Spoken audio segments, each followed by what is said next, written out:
All right. Hello. I'm thrilled to welcome you to Are You Proportional Representation Curious?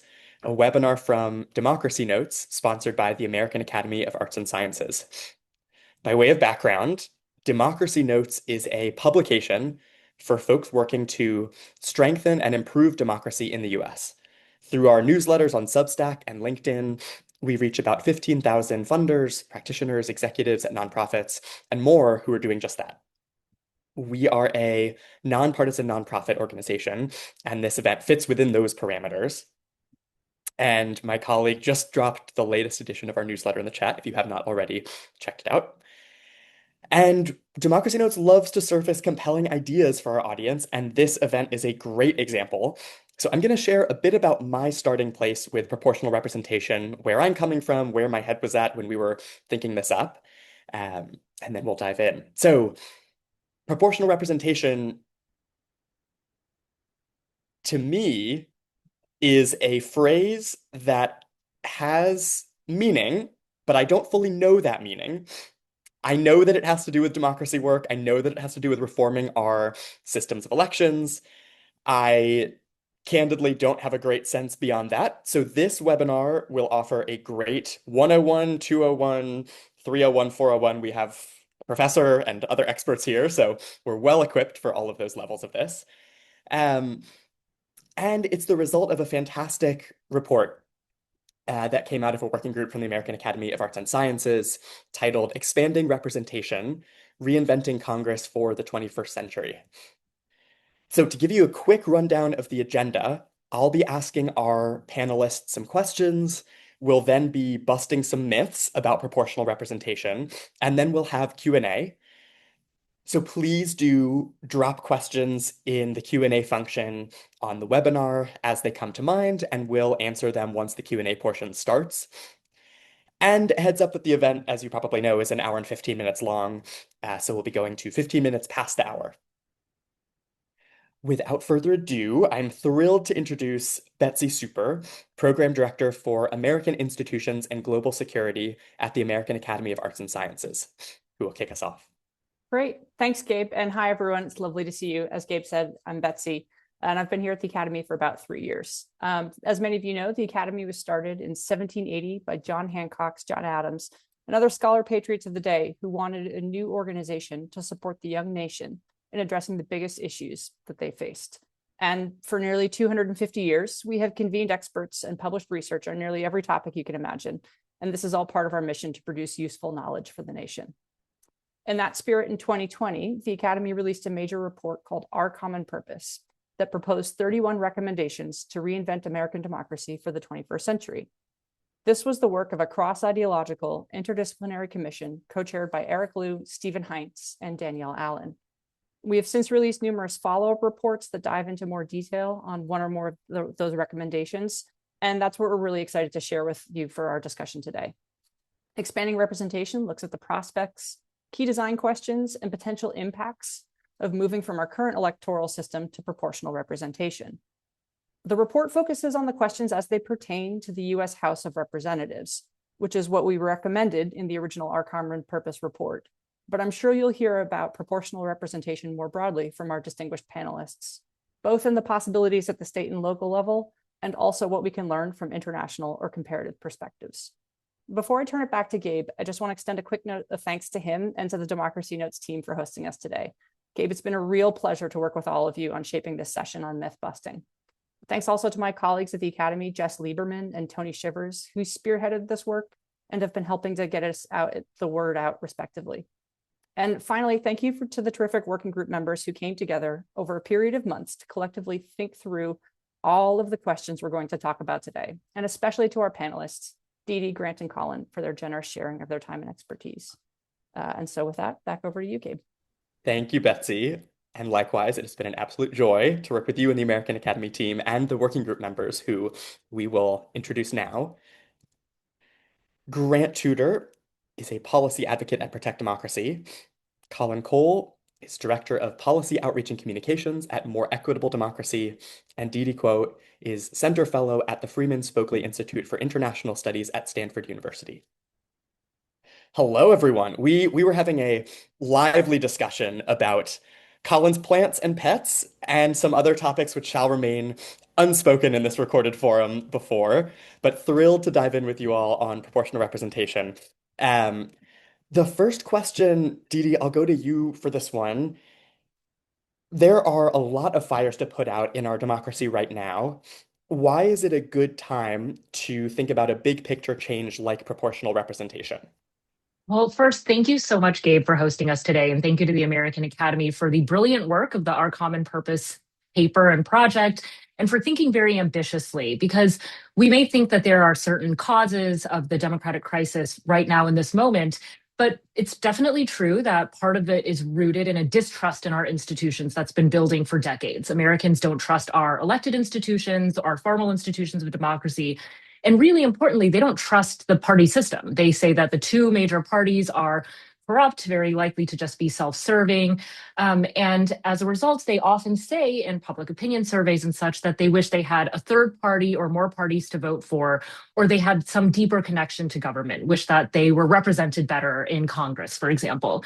So, proportional representation is a way of changing our electoral system or thinking about how we translate votes into seats. And there are many other democracies that, when they were also struggling in moments of democratic crisis, used electoral reform as a way to build new trust with their citizens and to ensure better representative outcomes. So it's important, even if we try to think about very short term ways to defend and protect democracy, that we're also thinking about how to build a better representative system in the long term. I love that. Um, this goes back to my ignorance. What we have now is called winner take all, which I do not fully understand, though I've heard it many times. Colin, what is winner take all and what is wrong with it? Yeah, so winner take all is the form of elections that's most common here in the United States. And essentially, it just means that if you get more votes than anyone else, you are going to win a seat in your district. Now, sometimes, maybe you win an overwhelming majority. Maybe you win 80% of the vote. And so you win. That seems fair. But sometimes the most votes is 50% plus one. Sometimes it's less than that. Sometimes the most votes is 38% of the vote. And then you win, and then everyone else who voted for someone else gets nothing.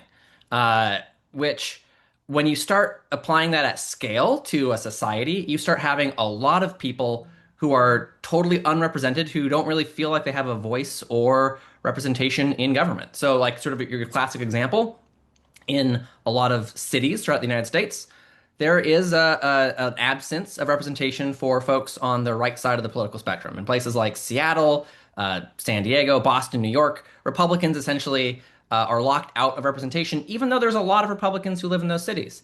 And conversely, in a lot of the rural parts of the United States, in rural parts of those same states where those cities are, and also in a lot of the Midwest and the American Southwest, there are deserts of representation for Democrats who do live there, but aren't able to get representation. But as we're going to get into later on in this conversation, partisanship really is just the simplest way to look at this. There's a lot more going on in terms of who has a voice and who doesn't than just political party, and that's one of the reasons why PR is so important.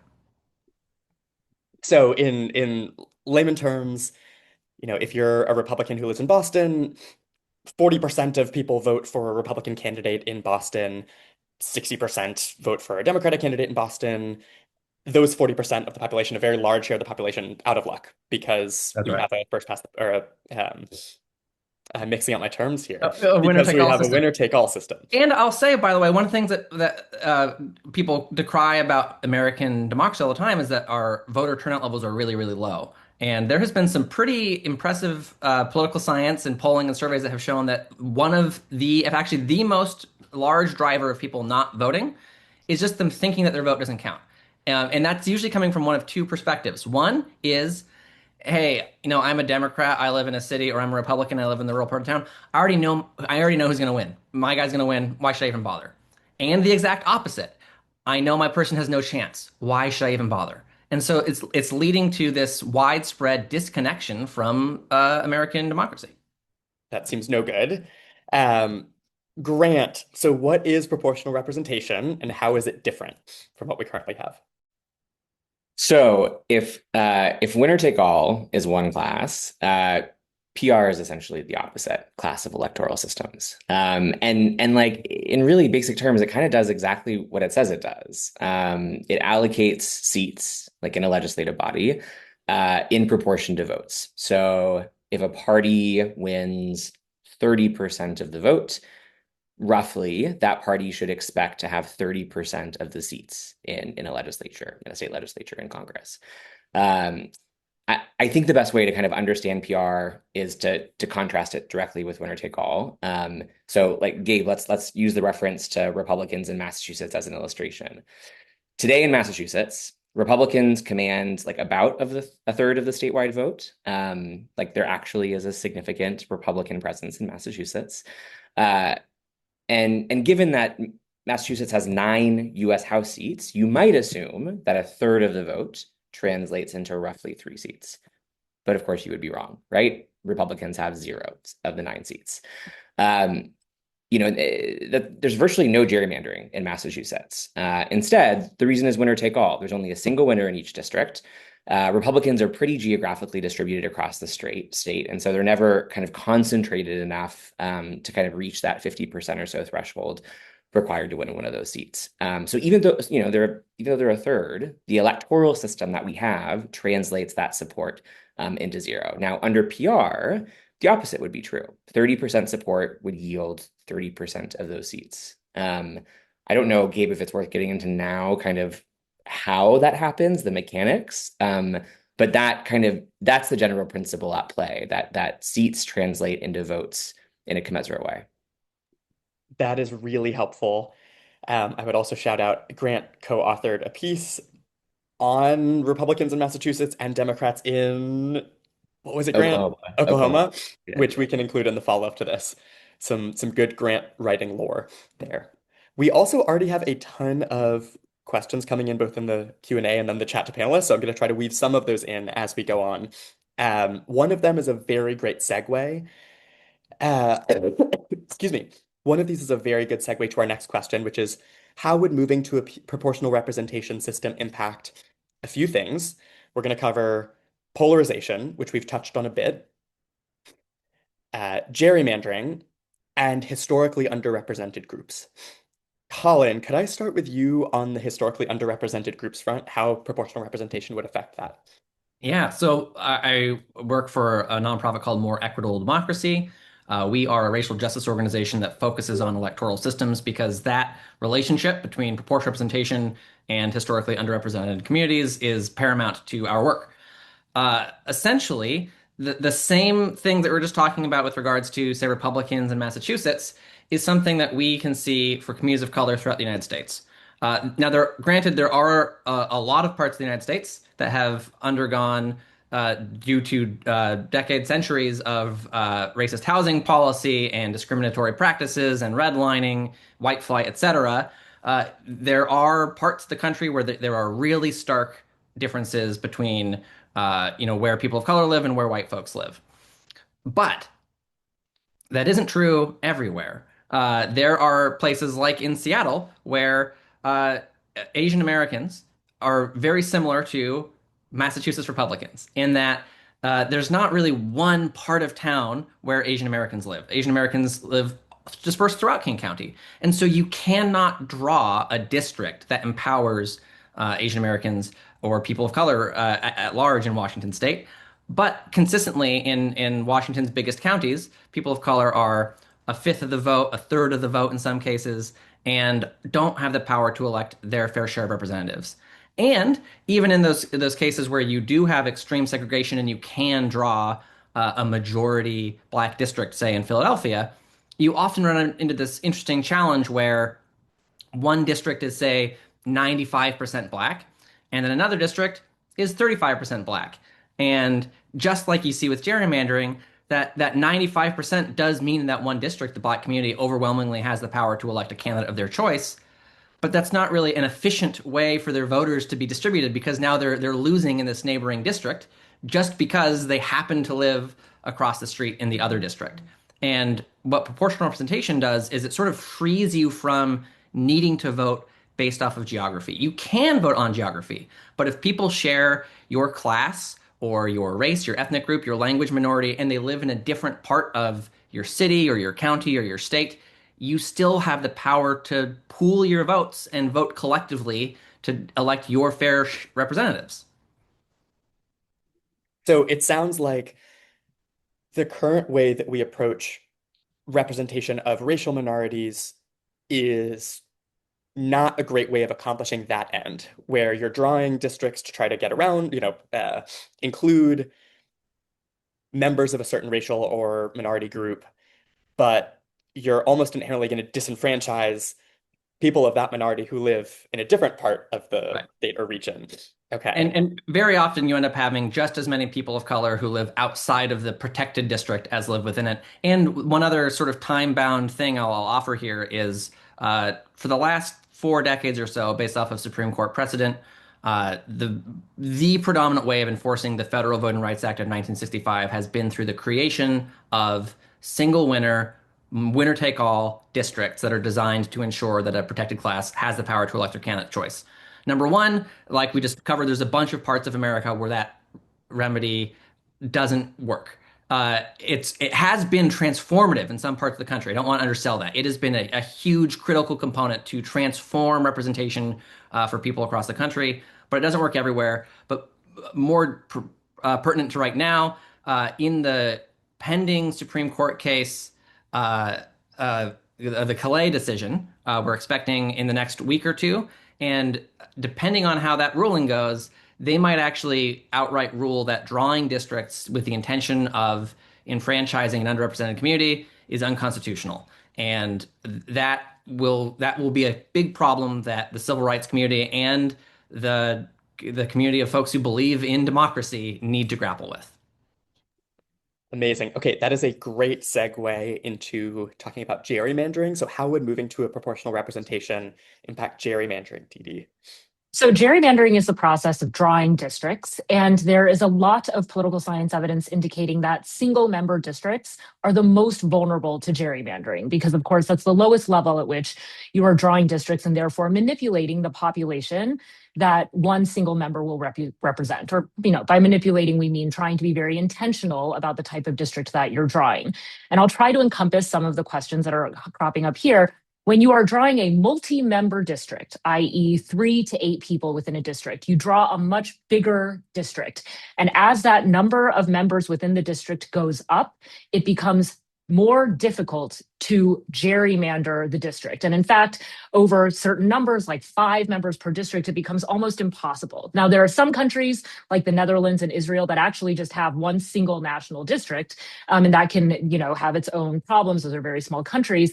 But in the United States, what the report kind of advocates is 3 to 8 members per district, which would be large enough districts that it would be very difficult to ensure a certain type of representation within them. And there are good empirical studies running models of different kinds of numbers of members in the United States showing that the proportionality would still work.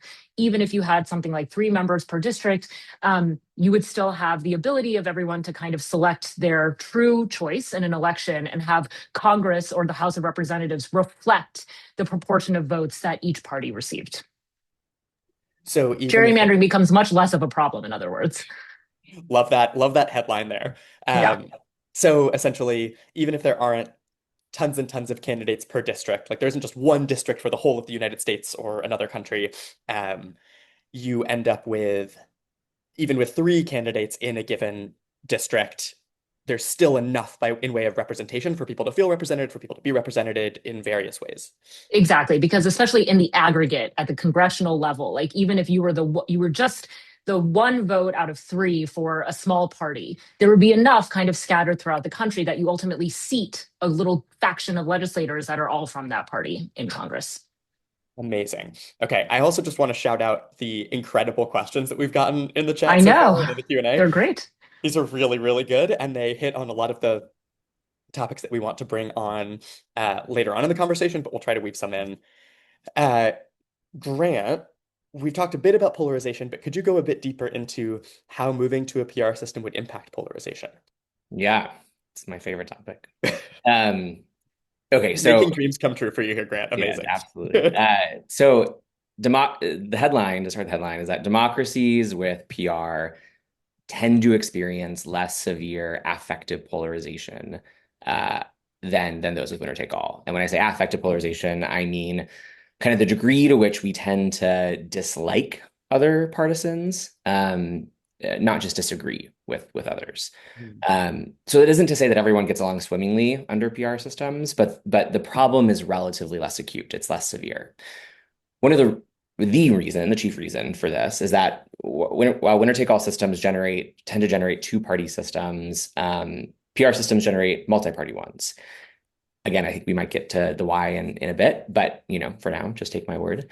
As far as the link then between PR and polarization, if PR generates a multi-party system, in multi-party systems, it's very rare to command an outright majority. Even if you're a major party, you might have a third support, you might have 40%, but most of the time, that means you have to work with others to get things done. You have to. There's literally no other choice, right? You have to form coalitions. You have to engage across party lines, and often with people, with whom you disagree on a whole number of issues. But you're kind of compelled to find common ground. And so political scientists find that those kind of cross-party interactions and multi-party systems, they tend to kind of dial down hostilities. Parties form alliances. Those alliances come and go. Someone who was your opponent yesterday might be your partner tomorrow, right? So the systems are just less rigid, less binary. They're more fluid. And so it turns out, when a system requires you to work with other people, you kind of learn to get along. Yeah, I think one other kind of note I'll just add to this is the political science is like a little bit newer, but I think like socialist psychologists are like rolling their eyes at us because they've known this for so long, right? This is just like fundamental like group behavior dynamics. If you split any group of people into just two and then you tell them to compete for something, that's what winner take all is, right? It is a zero-sum competition for power. And over time, in that zero-sum game, of course you're going to grow to dislike and distrust the other side. But when you start to break up people into multiple groups, multi-partyism kind of softens the kind of rougher edges of political competition. Can I skip ahead a little bit to some of the questions that we've been getting about extremism? And what comes to mind for me is, you know, oh man, I hope that I'm correct in saying this, but I think Germany has some form of a proportional system, which thus has empowered AfD, which is a far-right party. So there are folks who might have been out of power now in power. Could you, and feel free, anyone who feels compelled on this front. Yeah, Didi, feel free to start. Yeah. Okay, so actually, proportional representation has been a way of protecting democracies in Western Europe. And that's because, I would not say that PR empowers extremism. I would say that PR allows many types of parties to compete along a political spectrum. And it is true that the rise of the far right is in the United States and in countries with first past the post, winner take all systems, but it has also been on the rise in PR systems, which is the perfect kind of natural experiment. And we can see that in places with PR, the mainstream parties of the center right and left, and sometimes even going out into more of the extremes, the far left, the far right, can form a cordon sanitaire, can kind of create an alliance that is protective of democracy while excluding extremist anti-democratic factions or parties from power. So, for example, they don't enter coalition governments, or all of the parties agree that they will stand down some of their candidates in elections so that they can make sure that, like a pro-democratic party wins, regardless of its ideological background. So PR has actually been a great way to staunch extremism, whereas in a two-party system, you can get a hostile takeover, as we've had since 2016, of one mainstream party by an extremist force. And I'd love to chime in and add to that. So, More Equitable Democracy brought a group of academics and folks who work in racial justice and some political scientists to Germany last February to watch their February elections. And we got a chance to meet with local journalists, with local political candidates, with local nonprofits, with organizations whose job is to monitor the far right in Germany and make sure that they don't get too much power. We actually have a podcast coming out about this very soon on March 3rd called The Future of Our Former Democracy, if you want to check it out. But one of the critical things that kept being driven home for us was that Germany's proportional system was designed explicitly to stop something like the rise of the Nazis from ever happening again. Now, granted, the Nazis did come to power under a proportional system in Weimar Germany in 1933. But there's several important caveats here that the Germans that we spoke to kept emphasizing for us. Number one, uh, the PR system that they use in Germany essentially had no threshold, which meant if your extreme party was able to get 0.4% of the vote, you would get 0.4% of the representatives in the Bundestag, which meant that tiny, tiny, tiny extreme fringe groups were able to come to power.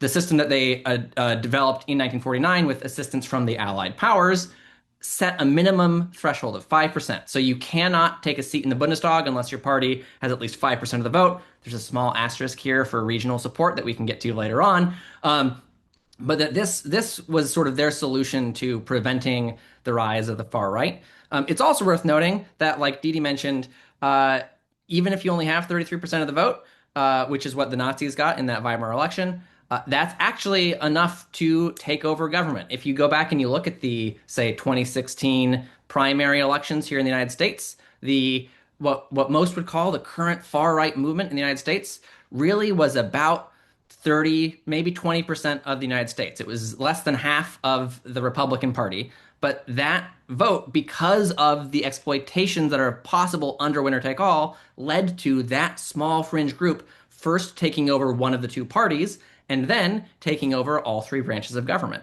And in fact, if you look at the 2025 Germany elections, the far right party, AfD, got a comparable amount of the vote to what MAGA candidates did in 2016.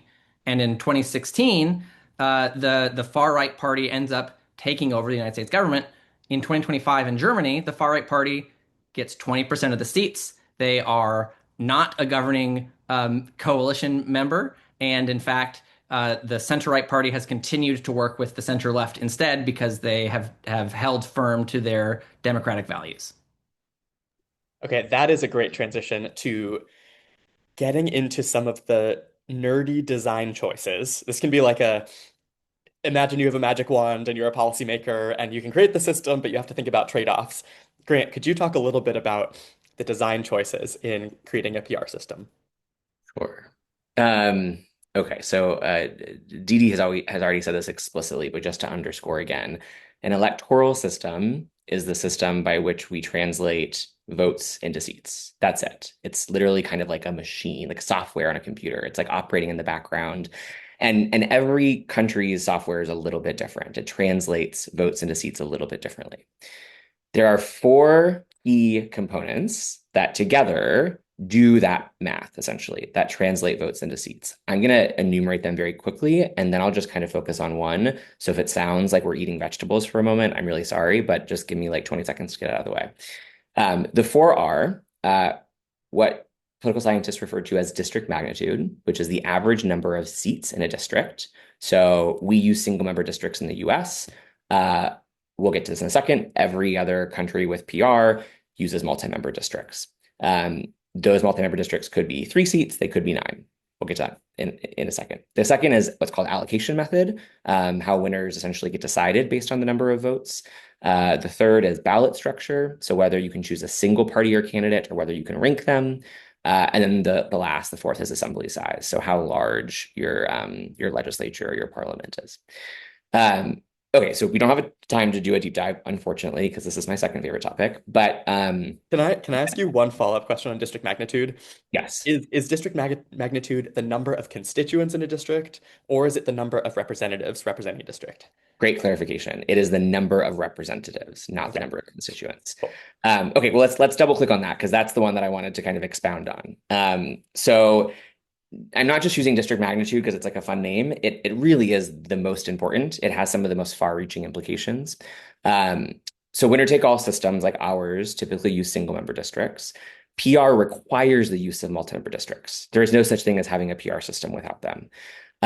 So in Massachusetts, to use that example again, we could take its 9 single-member districts and collapse them into, say, 3 districts, each with 3 seats. So 3 multi-member districts, each with 3, still 9 in total. And what that allows for is the translation of votes proportionally into seats, right? That gives the ability of Republicans, right, to secure one of those three. Um, I'm just going to touch for maybe 30 seconds on what I think is like a really good example of how these kind of like seemingly mechanical decisions have these kind of wild implications for our politics. District magnitude naturally regulates the number of political parties in a system. So bear with me for a second. Um, it is, in some respects, kind of like a mechanical dial. You can increase or decrease the number of seats in a district, and the result downstream is increasing or decreasing the number of political parties in a country. So you can actually plot average district magnitude and the number of competitive political parties in a country, and it's like a very tight relationship, meaning you can predict with surprising accuracy the number of parties a country will have if you know the average number of seats in a district. Assembly size also matters, but it's less important. I think you can kind of think about it intuitively. In a 5-seat district, there are up to 5 parties that can potentially win a seat, right? Which incentivizes parties to throw their hat in.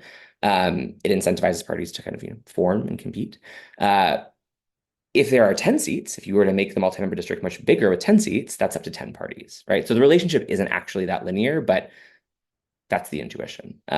So I think, yeah, just a good example of how some of these decisions have pretty far-reaching implications.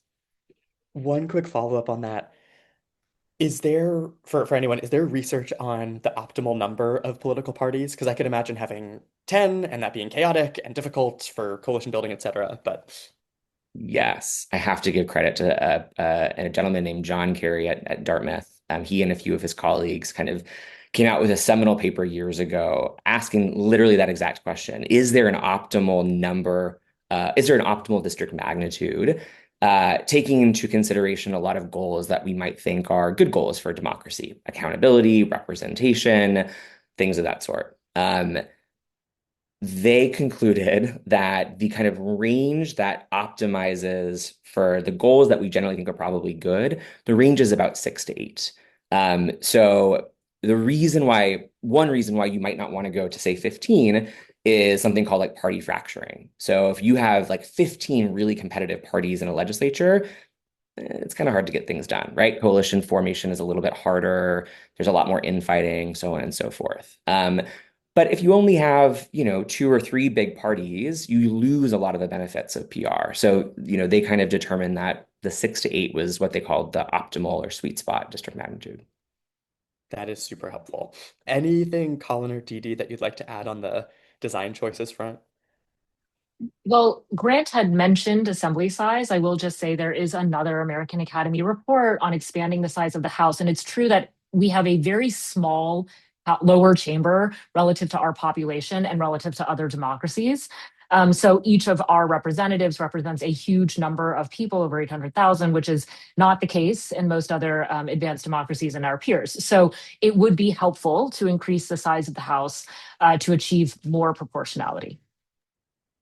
And then Amazing. I'll plug that there when folks start digging into proportional representation for the first time, you will quickly find out that there are a bunch of different proportional methods. There's mixed member proportional, there's open list, there's closed list, there's single transferable vote, and all of these systems have pros and cons. None of them is the best system, but I think everyone on the panel, and I think most of the folks who are really read into the research would agree that any proportional system is better than even the best winner-take-all system. And actually, that's something that's been continually reinforced in a lot of the research. There was a great Portland, Oregon adopted a proportional representation back in 2022. They used proportional system for the first time in 2024. And one of the things that they adopted one of the reasons that led to the Charter Review Commission recommending on a 17-3 vote to put it on the ballot was that they found that even under simulations, under the worst case scenario under PR, it was about on par or better than the best case scenario under a winner take all system where they were trying to represent each group that they could and gerrymander the results and do all of this math that couldn't really work out. And what ended up happening in reality is that reality comported largely to the simulations. They found that about, depending on the district that you lived in, 80 to 88% of voters ranked one of the candidates who won on their ballot as someone that they could support, and actually about 75% of voters had one of the winners from their district in their top three. So if you compare that outcome of Portland to any other system, like look at any other major city in America and find me a district where 75% of voters have someone on council that they voted for, you just can't do it. It's not possible.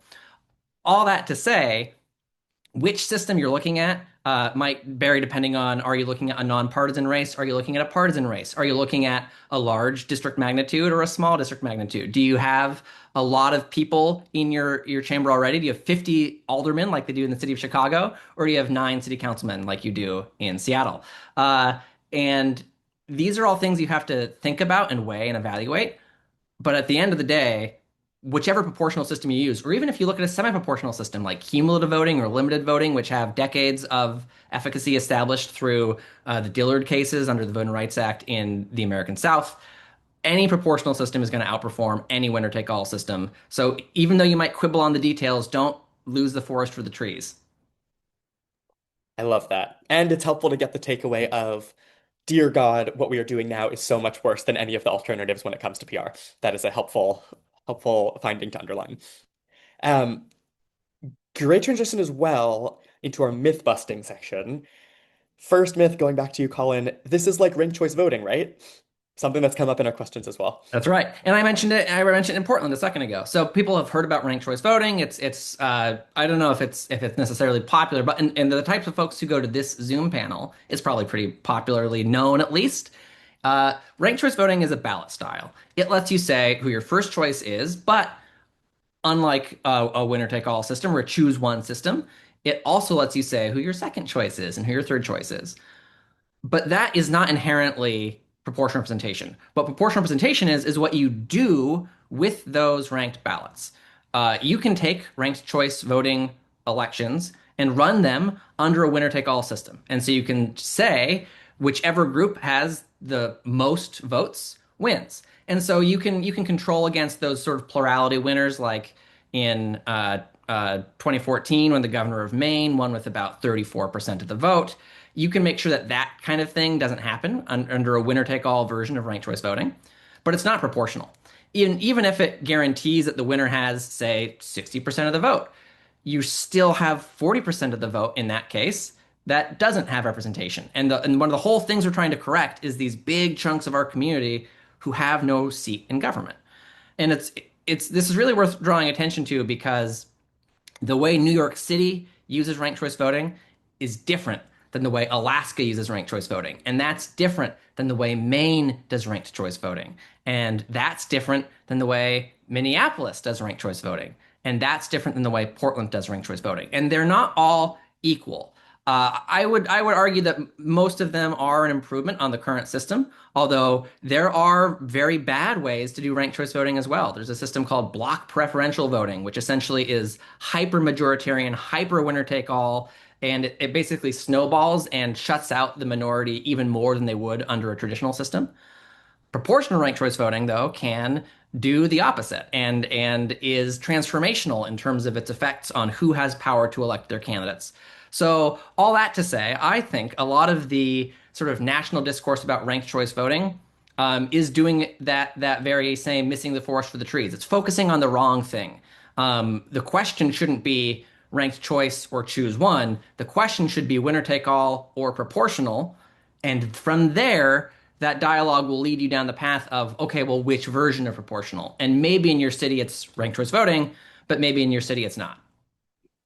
One metaphor that's popping into mind, which I have low confidence in as someone who's not studied this, but it seems like proportional representation as opposed to winner take all is more like having an iPhone versus an Android. Like it's sort of two different operating system universes. And then ranked choice voting is kind of like having an app on your phone in either of those scenarios. Does that feel okay? Absolutely perfect. And it's also worth noting, I mentioned, there's a bunch of different ways to do PR. So maybe some folks are thinking, oh, well, that means PR sounds pretty complicated. The way we vote now is so simple. That's also not the case. The way we vote now is not one way of voting. There are dozens of ways of voting in the United States. It varies not just by state to state, but also jurisdiction to jurisdiction. Some places have an automatic runoff. Some places will skip the general depending on the turnout in the primary. Some places you vote for three. Some places you have a top two. Some places you have a partisan primary, and sometimes you nominate by district and you elect at large.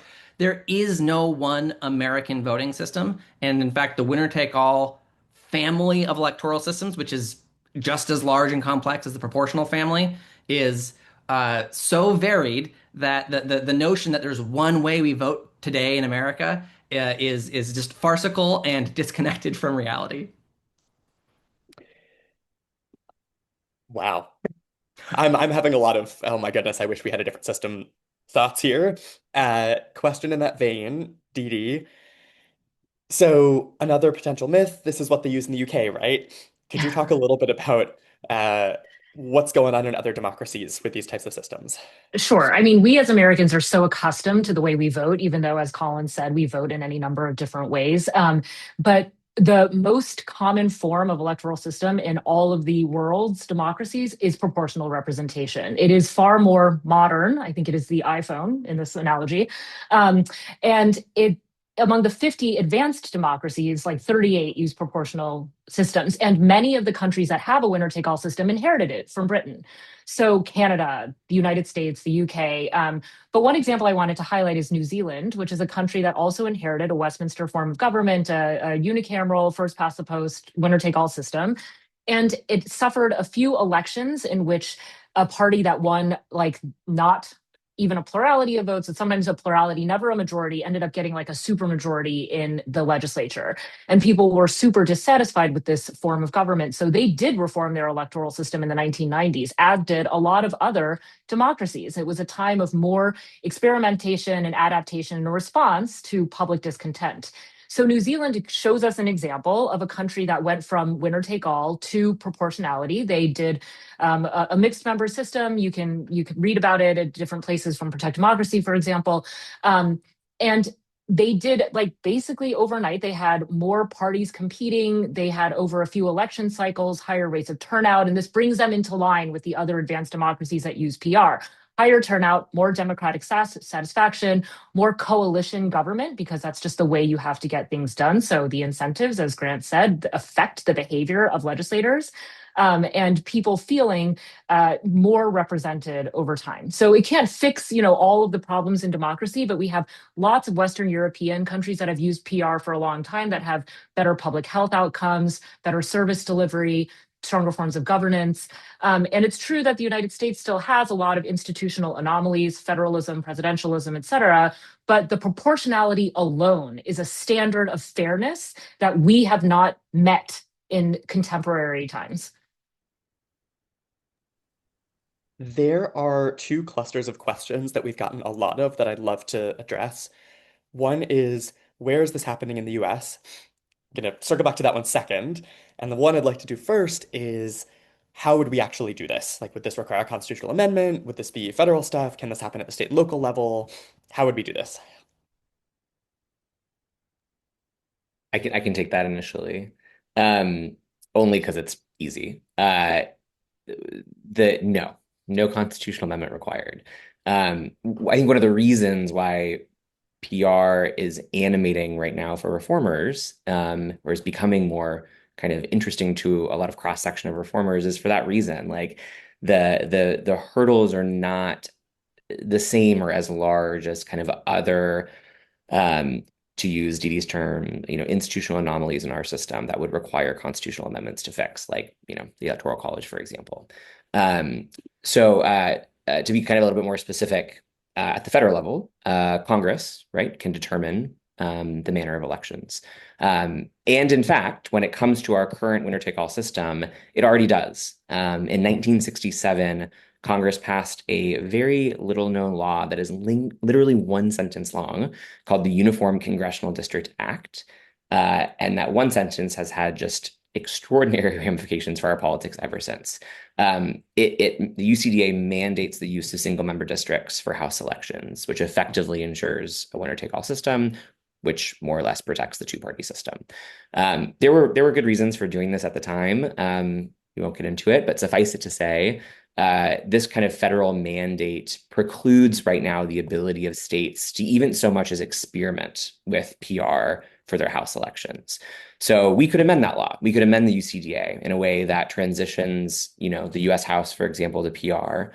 And we could do that in a whole number of ways. I'll just note that at Protect Democracy, we advocate. It's one of the approaches that's talked about in the Academy's report. We advocate for an amendment to the law in a way that allows states to experiment with kind of a range of different proportional systems. What that means is that some states might want to keep, say, their multi-member districts relatively tight, while others might want to create larger ones. Some might, to Cole's conversation, some might want to introduce rankings for parties or candidates. Others might want to, stick to a single choice and so on. This just goes kind of back to the states being laboratories of democracy, right? And right now, this kind of mandate is the opposite of that. It bans that experimentation. Last note is at the state level, the avenues are even kind of more direct, right? There's the ability through ballot measures and referenda in certain states, legislation in others, if lawmakers so desire, to switch to PR systems tomorrow. Okay, let's go to the question that many people have been asking, and we have a myth about, which was the US has never tried anything like this, right? Could we talk a little bit about what's been going on across the US? And if anyone has, one of the questions was specifically, is there a place to see all the places that have experimented with different kinds of PR in the US? Like, does anyone know of a map type thing or a database type thing? I don't think there's a very good one. Fairvote has a great map about places using ranked choice voting, but I don't think there's a great map about places using proportional representation. But Okay, in good. terms of the US and our experiments with democracy, this is really interesting. So today, there's a handful of places that are using some form of proportional representation. I already mentioned Portland, Oregon. Um, uh, Cambridge, Massachusetts has used a similar system for a very long time. There's a really small community in Delaware called Arden, Delaware, that uses it. And then you've had a handful of places like Albany, California, also Palm Desert in California, um, East Hampton in Massachusetts, where there's been processes to make their systems more proportional. But really, it is at present a relatively small patchwork of places. But what's fascinating is if you look further back in American history to the early and mid 20th century, it used to be a lot more widespread. Ashtabula, Ohio, was the first American jurisdiction to adopt a proportional system, and they did so back in 1918. New York City would go on to adopt the system in 1933. You also had a bunch of small towns in Massachusetts that used it. Cambridge is the last vestige of this system that was very popular at the time. Cincinnati and Cambridge and Cleveland used to use it. Sacramento, California adopted it. So it was very popular. And what started happening is black men and white women and members of third and fourth parties like the American Labor Party and the American Communist Party started winning seats, and Democrats and Republicans essentially joined forces to start repealing this.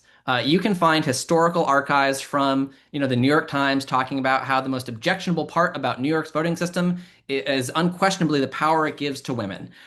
You can find articles from Massachusetts talking about how all these Hungarian and Irish and Jewish immigrants are winning seats, and that's a problem. We need to stop it. You can look at the fact that the first ever a black man from New York elected to Congress, Adam Clayton Powell, he first won a seat in New York City Council under this system. And at the height of Jim Crow, at the height of the Red Scare, this was scary to folks because it was doing exactly what advocates today and academics today can see it will do. And there was this big effort to sort of repeal it. And ever since, starting in the 60s, we've sort of forgotten that we used to do this thing. And only recently have we been rediscovering it. But I think that should be encouraging to folks. And also, Didi mentioned New Zealand earlier. I want to sort of add to that case study. There's actually three countries in the 90s, New Zealand, Northern Ireland, and South Africa, that were all facing crises of democratic legitimacy, political conflict, violent political conflict, significant disparities in terms of outcomes by race and ethnic group. And these societies all turned to proportional representation to try to restructure their democracies and not just make them fairer, not just have better outcomes, but to really address failure points and flaws that were leading to widespread, violent political conflict. And largely they've been successful. And the 90s was not that long ago. And if we in the United States feel like we're facing extreme polarization and violent political conflict and flaws and failure points in democracy, we should learn from countries who have been where we are now. It's not just countries that adopted this 100 years ago. There's countries that have adopted it recently, and there's no reason that we can't too. That was an incredibly rich response. Thank you. And I would love, I mean, maybe we can send this in the follow-up, but I would love more info on the US historical case studies of when this was tried, what the backlash was, because I'm sure that has lessons for. And one of our questions went to the point of how would this work with the existing two parties? Would they be for it? How would we get around that, etc. Um, Another question that goes to potential downsides or counter arguments to doing PR. One that I thought was really interesting that someone raised was uh, constituent services. Like there's a simplicity to single member districts where I know who to contact if I need something fixed or want to reach out about a bill. How does constituent services work with multi-member districts?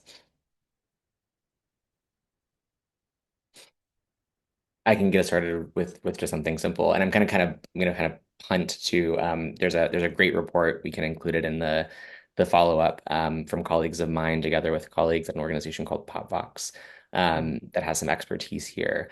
I think the first place to start is that every American currently has access to constituent services in a multi-member context. It's the Senate. You have two senators. Um, that means you have two different options. If you want to go to the Senate to voice a concern about something, to ask that something gets fixed. Um, in practical terms, on the House side, what this means is actually pulling kind of a thread from what Colin offered earlier. Let's say you're a a Republican in Portland. You're in the minority. But in Oregon, it's likely that some Republicans would get elected under a PR system. Um, and that means that you might then have someone that shares your party label to reach out to if you have something to voice your concern about or an issue that you want fixed. It actually kind of just opens up the aperture of options when it comes to communicating with members of Congress. The other thing I'll note here, and that the report does a good job of emphasizing, is there's a lot of research now, because most countries, like Didi was suggesting, most countries use PR, that citizens tend to be significantly more satisfied with the quality of their democratic institutions, including constituent services, under PR systems. And if I can just jump in, one of the things that is possible under PR is the increased competition within each district. So instead of saying, like that is a red district, it's a lost cause, we're not going to do any investment there, is it encourages parties to establish more of a robust local grassroots presence across districts in order to become more electorally competitive. And we have a question about this in the chat, but fusion voting, for example, there are many ways that the two parties have tried to cement their power and to block other parties from forming. And one way is by preventing third parties in a lot of states. Fusion voting allows new parties or non-Republican and Democratic parties to form and to have their own ballot line and endorse candidates, which is a signal to a lot of voters about, what maybe more niche faction might think of candidates. That kind of party building is something that the main parties, Republicans and Democrats, have not invested in for a very long time. And if we change and that is a reason that Americans say they feel very disconnected from the nationalized, professionalized system of politics that we have today. Whereas if you had PR and you had candidates that were running on different party labels, they would also have to engage in party building. It would be meaningless to have this label and just disseminate it through social media or whatever other kinds of like low touch, low cost contact we have. And instead, you would want a more engaged local presence. And that provides citizens with more opportunities for constituency services and for political participation. That is really, really helpful. I'd love to double click on one of the things that you mentioned, Didi. Grant, could you talk a little bit about the linkage or the intersection between PR and fusion voting? Yeah, definitely. Okay, there is this little paradox, not so little. There's a pretty big paradox. That's a bit of a wrinkle here, which is the fact that in nearly every country that has transitioned to proportional representation, In nearly every case, that country started with some, maybe not a lot, but some form of multi-partyism. There was some multi-party activity to begin with. PR kind of institutionalized and then expanded multi-partyism for the most part. So it's like kind of a chicken and the egg problem, right? A big question for us then in the US is how do we foster some multi-partyism now as part of the process of moving towards PR? So one of the ways, not the only way, but one of the ways is to expand the use of fusion voting. For folks in New York, you're very familiar with this. It's how you vote in every election. As Didi was saying, it's simply the ability to cross-nominate on a ballot. So if you're a member of the Working Families Party in New York or Connecticut, you have the ability to vote for, say, Mamdani, but on the Working Families Party line instead of on the Democratic line. The reason why this is important is the Working Family Party can then say to the Mamdani administration, we are responsible for, say, 5%, 10%, 15% of your vote share. We also deserve a seat at the table. We also should have a voice in the decisions that are being made in Albany, even if we're not literally sitting at that table with you. Where fusion voting has been used over the course of American history, it was common nationwide prior to the early 1900s. Where it was used, we saw a lot more multi-party activity. Free Soilers in the 1850s, the Populists in the 1890s, because it incentivized party formation, because parties then were able to wield influence outside of the two-party system. So as far as kind of like a lower-hanging fruit of reform, fusion would be kind of one option to start generating some multi-party activity on the path to PR. So it's helpful to have multi-party stuff happening to ease the transition to proportional representation, and a way to do that is fusion voting. Perfect. Yes, and I'd love to throw one extra positive wrench into this. What is that? Throwing flowers, perhaps. One thing that I really want to encourage folks to grapple with is the sort of gut instinct reflex reaction that moving to proportional representation sounds big and scary, and it's like it'd be a huge thing. So like, what are baby steps we can take to get there? How can we be incremental to help us get there? And these are good, important things to think about. And they might not actually be as necessary as folks think. There has been some robust polling done in Portland. There's been some polling in the city of Chicago, some slightly less robust, but still interesting polling in Washington State that show that compared with more incremental reforms like reforming gerrymandering or doing winner-take-all ranked choice voting, proportional representation actually is more viable at the ballot with voters already.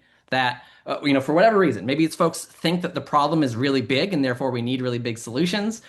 Maybe it's because the promised outcomes of PR are more exciting than some of the promises of some of the stepping stones. But what we have seen is that in many cases, PR is not only more what we want, it's also easier to achieve. Now, granted, I wouldn't say this is always going to be the case. We should always do a poll. We should test the viability of any initiative.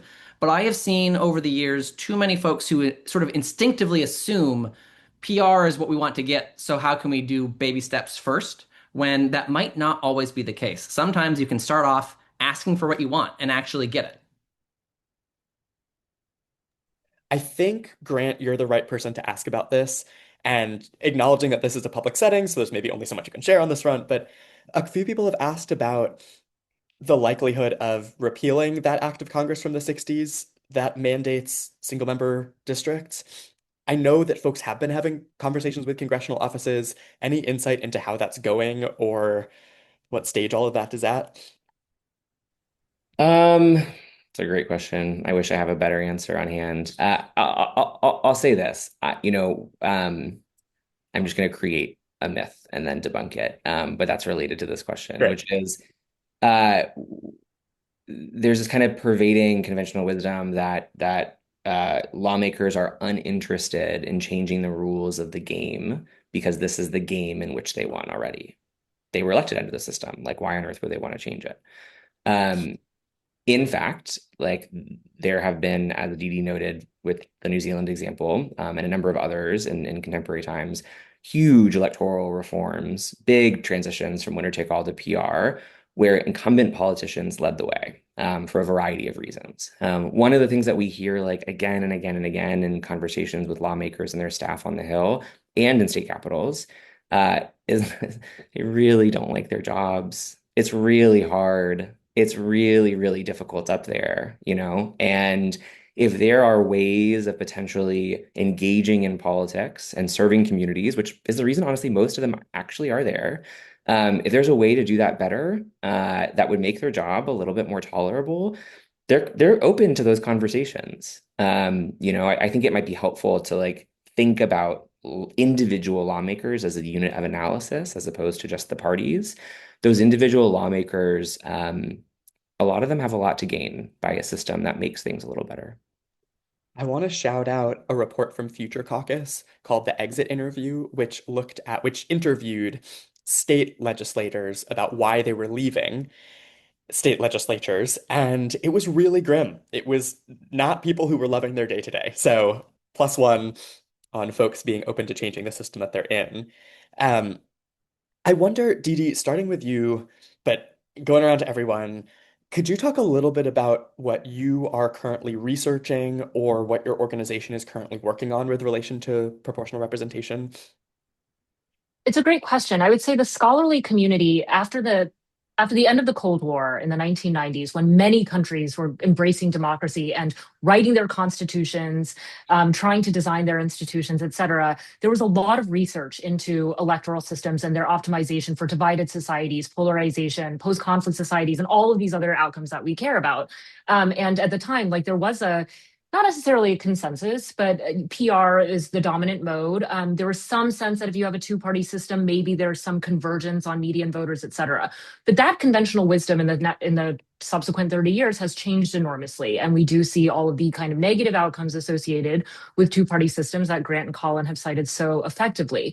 I will say it's a time when the scholarly community is like catching up in the sense that we are trying to diagnose the problems of democracy and the democratic crisis facing not just the United States, but a lot of the advanced democracies today that we thought were kind of settled. And one of the problems may be, institutional ossification. There is a kind of ongoing tendency in democracies to outlive your institutions and then to need to amend them. The constitutional system that was created in the late 1700s is absolutely not the one that we have today because there have been enormous changes in our concepts of what is democracy, who belongs. And of course, those questions are now being revisited for the purpose of undermining democracy. So it is incumbent on all of us to think far beyond what the institutions, how they should function, and instead think if we were designing a better system, like all of those countries were doing in the 1990s, if we wanted to optimize for all of these things that we care about and imagine democratic renewal, then we can change our institutions. The fact that we are maintaining them may be a sign of weakness rather than one of strength. So to get back to this reform question, yes, you probably do need a set of elected leaders to want to be the banner wavers of reform and to carry that forward. But it works best. All of our examples from other democracies, it works best when it's combined with an intense public campaign to show people that institutional reform is something that is achievable, that is good for them, that they can, have some hope in. And if some core group of people realizes that our institutions are the cause of some of our problems and not just campaign finance or just who the politicians are, then that is really the kind of foundation that you need to build a better future, build that coalition, one that will sustain it through implementation of these kinds of reforms. That is fabulous and inspiring. Grant or Colin?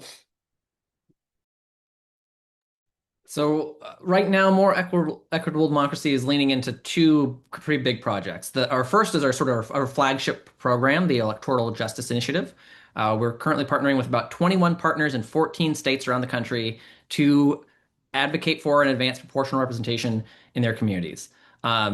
These are in rural states and in urban locations. These are multiracial organizations. These are organizations that focus on one particular race or ethnic group's local needs that are being unmet. These are folks that work at the intersection of race and class. It's a wide array of organizations, and they're trying to make it happen for real, like they did in Portland, like they did in Albany, California. Some of them are working, on a 2 to 3 year timeline. Some of them are working on a much longer timeline, but we know that the work to make electoral systems reform happen can't happen on a traditional 2-year campaign timeline a lot of the time. Portland, I mentioned they adopted it in 2022, but that work really started in, depending on who you talk to, 2016, 2017. It was a long path to get there. So that's the first big thing. And then the second thing that we're doing is we're really trying to help popularize accessible resources that talk about and explain this stuff in sort of a human-centric, story-based way that normal folks can engage with. So I mentioned our podcast earlier. We also are leaning into some video production. We have 2 video projects coming out soon. On March 17th, we're debuting our first documentary called American Troubles, A Tale of Two Democracies, which looks at the history of Northern Ireland and why they chose to adopt proportional representation, what parallels we can see between the North of Ireland and us, the United States, and what lessons they learned that we might want to learn from. And then later in April, we're debuting the first episode of a travel show we're calling Democracy World Tour, where our executive director goes to other countries and instead of necessarily just trying their food or going to the nice beaches, learns about the history of their electoral system and why they adopted it and how it works. And in April, our episode about Germany will be coming out. And so, whether you're someone who works in this space or if you're just someone who is politically curious, the hope is that we can help turn proportional representation into a term like gerrymandering, where maybe not everyone on the street knows the exact mechanics of what it is. They don't know what packing and cracking is, and they can't talk about the efficiency gap, but they know gerrymandering is bad, and they know it makes elections unfair. We want to help build this consensus and awareness that proportional representation, it's a thing most democracies do, and it's like the fair way to do it, right? And so that's sort of the goal of the communications projects. And then to service our partners in the Electoral Justice Initiative who are trying to make it happen for real. That is so cool. Also, Colin was able to share a sneak preview of one of the videos that he mentioned, and it was awesome. So we will share that around once it's public. It's great. Grant, over to you. I didn't get a sneak preview. Oh my goodness, Colin. Or maybe I did. Sorry, Pretentious. Colin. Oh, just kidding. Um, uh, we take a lot of advice from Didi, and so in line with that, when Didi underscored the importance of political leaders championing reform, and the robust scholarship behind that insight, Didi kind of has really taken that to heart. So a lot of our work, both at the federal level and at the state level, more recently, is focused on trying to kind of identify where there might be opportunities for engagement on this topic, where there might be some appetite, where there are potentially coalitions to build around reform, how different stakeholder groups kind of react to and might benefit from a fairer system, and how those coalitions could be mobilized in support of ballots, in support of legislation that would begin to kind of, in a very real way, put this on the table. That's awesome.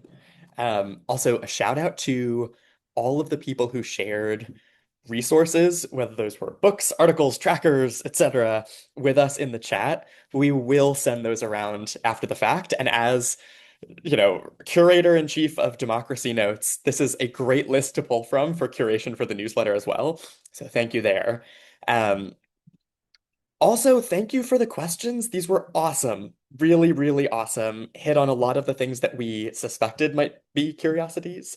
But just want to give a shout out to the participants, shout out to the panelists, and a big, big, big thank you to the American Academy of Arts and Sciences for sponsoring this event. You will get a pop-up asking you to fill out a quick survey. Please do fill out the quick survey. It's 2 questions. One's a multiple choice, the other's a substantive answer. Let us know what you thought. Thank you so much for joining us today.